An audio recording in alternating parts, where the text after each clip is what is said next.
and it's just kind of like, holy crap, these other strategies do work. Boop. John Fedro here with MobileHomeInvesting.net. Thank you so much for watching. Sitting here with active mobile home investor Stephen Johnson. Stephen, thank you so much for being here.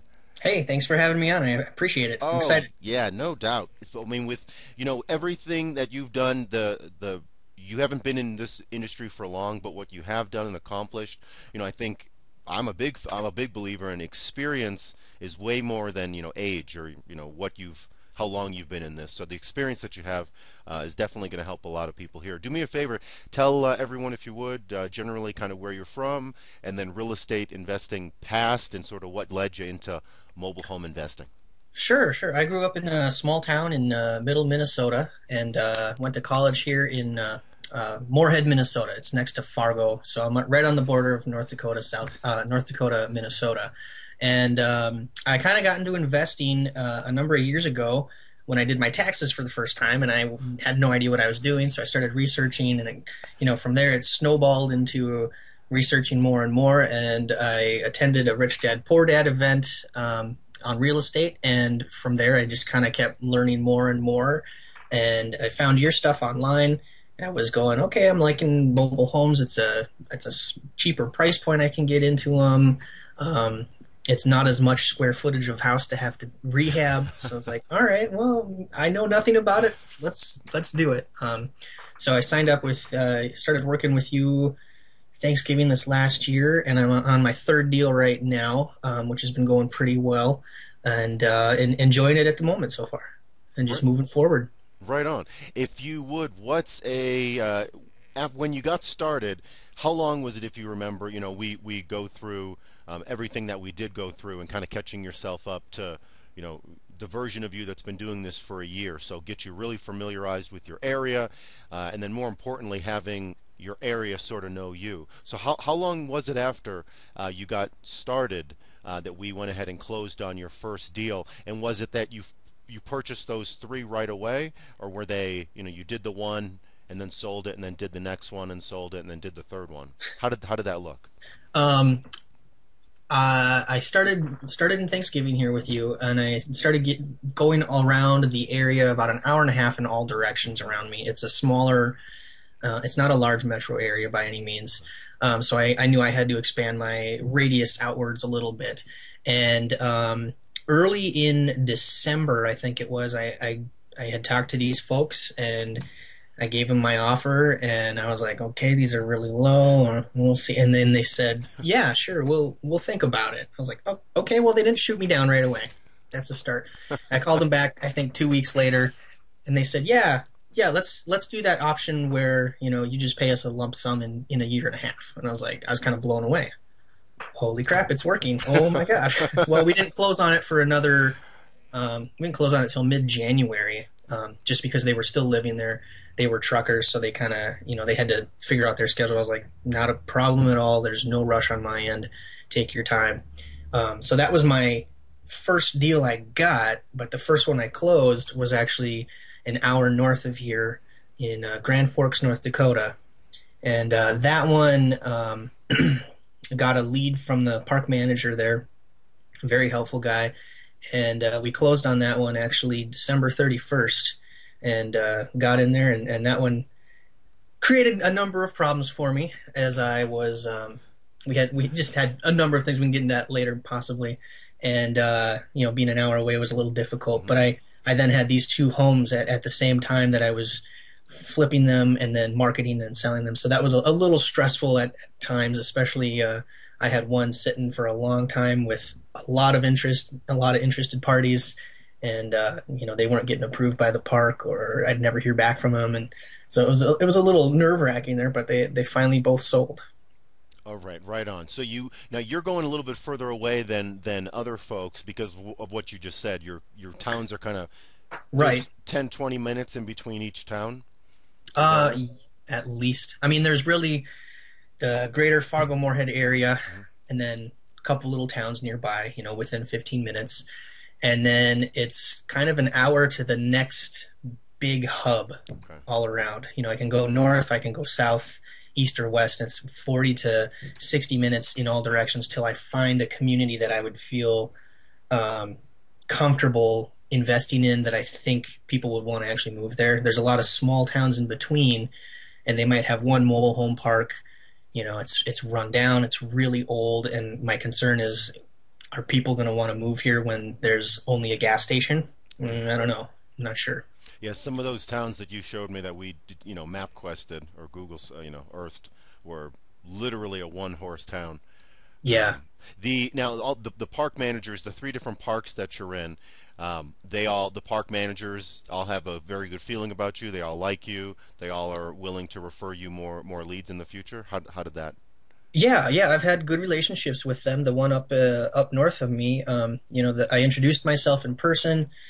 He was just starting out as a park manager, so he was interested about the idea and kind of like, oh, okay, I can see how this might make me look good at my job if I get somebody in here to buy these homes. Cool, great. So he's given me a couple leads a few times, and I looked at a number of abandoned homes that they had, none of which I was interested in. And then I've got two down here that are in the same park. Actually, it's the nicest park in the area. And the just a week and a half ago, I think the park manager called me up and had me come take a look at some of their vacant homes. Again, they were in bad shape, and I wasn't interested in any of them at the time. But they're still willing to work with me, and they've been really good to me as well. So it's a good relationship there with those park managers. Awesome. Let's go back, and you mentioned that the one was holding for, because there was that one that was holding, you were holding for, was it how many weeks, ballpark on, and was that the I one think, an hour north? yeah, that Okay. one I got it fixed up, and at the time I was still I preferred to be there showing it, but obviously I can't go up there every time, so I did do the lockbox, leave the lockbox on the door thing, and that one I think took a month and a half to sell from when I started marketing, just because it was a matter of finding the right people who could get approved, and it might have been a little bit too high that I priced it Hmm. for the age of the home, but it was a good home. And then I finally found the right buyer who, it fit her situation, and we've been doing well since. What was the original asking price, and then what was the and terms, and then what did you actually sell it for? Because you made that sort of last comment about a few people were might have told you that it was priced too high. Right. That excuse me. That one I think I started it at just over 20,000, and I dropped it down to 18 or 17.5. So I dropped it down, and then the terms on it, I was asking, initially I had been asking for $1,000 move in, and then $300 or more a month in payments. And finding people with that much cash, and then the cash that they have to put down at the park is I'm finding is just not a thing that happens in my area. There's a lot of people don't have that much cash on hand, so I ended up dropping out the that move-in fee, and the people that I got in there, they no move-in fee. They just started making the payments, and I was like, okay, well, it's sold. So I was a little bummed I didn't get that little cash up front, Okay. but I gotta get it sold eventually here, and found the right people for it. So I was happy. So the 17.5, that's worth the selling price, and then zero move in, but the $300 instant cash, cash flow day one. They're actually paying 345. Okay. And that's got okay. And that's right around 60 months. So, okay. That one is yeah, I can't remember off the top of my head. What do It's around there. So now was this during tax time that you were selling this one? this was just after taxes had been filed and people had some of their checks, Hmm. and I had a lot of tenant buyers coming through who were saying, "Oh yeah, I can get back to you once I know what my return check is from the government." And some people got back to me, some of them didn't, and I didn't really find that people still didn't come have a whole lot of cash even after all that, because I think they used it to pay off their car or finally fix their car, or I heard that a lot of the time is, oh well, I have these other payments, and stuff that it's got to go to first. I was like, oh, okay, all right. Okay. And what year home was it? How many bedrooms and bath? Um, it was a 3-1 1980, I believe. I Okay. think that was single wide. They were decently sized rooms too, and it had a updated flooring throughout most of it. You know, it had some carpet that wasn't great, and it had the dorky '80s paneling. But I spruced up the master bedroom just by painting it. Took out an old built-in dresser cabinet thing that looked real cheesy, and put down vinyl flooring, and looked so much better after I did that. Was this the home that you purchased with the balloon payment, or was this a different deal? Yep, this is the balloon payment home. So you know, I paid them $1,000 at move-in Okay. when we signed papers, Mhm. and then I have until June of next year to pay them the remaining 2,500. Okay, so you bought it for 3,500. 3,500. Yep. Okay, sold it for 17.5. Now that's something interesting to note because every area of the country is a little bit different. So even with tax time and selling a 1980, excuse me, three bedroom, one bath in good shape. The home was cleaned. It had new flooring. Looked like a good home. Actually, if you don't mind, I'd like to, and I can put pictures. I'd love to kind of add pictures to the to Yeah, this that's video. fine. So you were able to sell it, but you couldn't even, but you weren't able to find a buyer who wanted to come in with 1, 2, 3 thousand. So we ended Yeah, up putting a good person in there. Still very low risk. They're going to stay there the full term. Hopefully they're going to pay you on time. So far, they've been paying on time. they've been good so far. Yeah, yeah, Okay, and I good. haven't had any complaints or calls about hey, so Okay. Now, good so far. the people that were calling, because you had said that it took you a month and a half to get this one sold, how was the foot traffic, or you put the ad in the online in the paper? Were you getting you were getting a lot of calls, you were getting a lot of people walking through, and you were getting some people that were getting or wanted to get approved, you just the park wouldn't approve them? Or where was the part in that funnel that it just stopped? Um, it was probably with the park mostly doing the approval process. You know, this is in the nicest park, and it's one of the older, not as beautiful homes in the park. Hmm. So I'm thinking there was a little bit of mentality where people were coming in, ooh, I get to be in beautiful park, wonderful.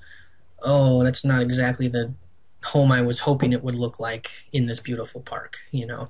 So some people I think were turned off by that, and then the park in general, you know, they really do a good job screening their tenants. It's obvious because the park looks so nice, but I think that turned a lot of people away, and some people got denied. And unfortunately, I never got a straight answer from them what their criteria cut status is. You know, what their Okay. credit score, if they accept felons or not. Simply because it's a case by case basis for every situation there. Well, you got into this home in such a cool way. The fact that it's a sort of the balloon payment way, and you're just out of pocket for the $1,000. Yeah, yeah, exactly. I actually kind of counseled an interested seller the other day. I'm going to go see the home later this afternoon here. But you know, she was kind of inquiring about what it might take to sell a mobile home and how she might go about doing it. You know, she doesn't want to use a realtor. She wants to get um, you know, doesn't want to deal with that hassle and wants to get more money for it. And you know, we talked for a good 10 minutes, kind of about the market, and I was like, well, you can try marketing here, use this website. Kind of helped her out how I could, and maybe it'll be a deal in the future. Who knows? What's something that surprised you with regards to mobile home investing after we got started? Um, that my first two deals were not cash sales. You know, the I did a balloon deal and I did a payment plan on these first two, and then my third one was a cash sale, and it's just kind of like, holy crap, these other strategies do work if you employ them. You know, you can find that seller financing out there occasionally. Shh, shh, don't tell anybody. Okay, good. Yeah, that actually is a really good surprise. Thank you so much for being here. Any advice that you would give to somebody that's just getting started in this business? Yeah, yeah. My advice is do something daily towards your real estate goals. I'm not sure if that's a thing that you've said or I caught in your stuff, or if I've gotten it from somewhere else.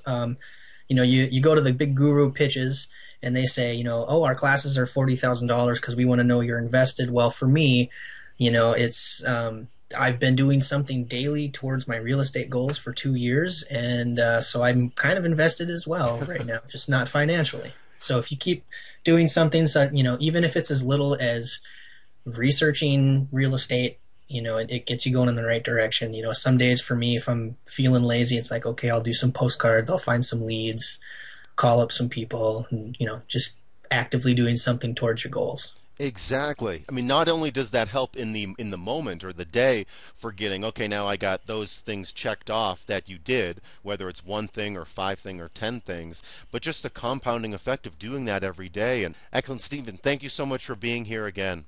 We really Thank you. Yeah, appreciate it. you're welcome. All right. Appreciate being on the show.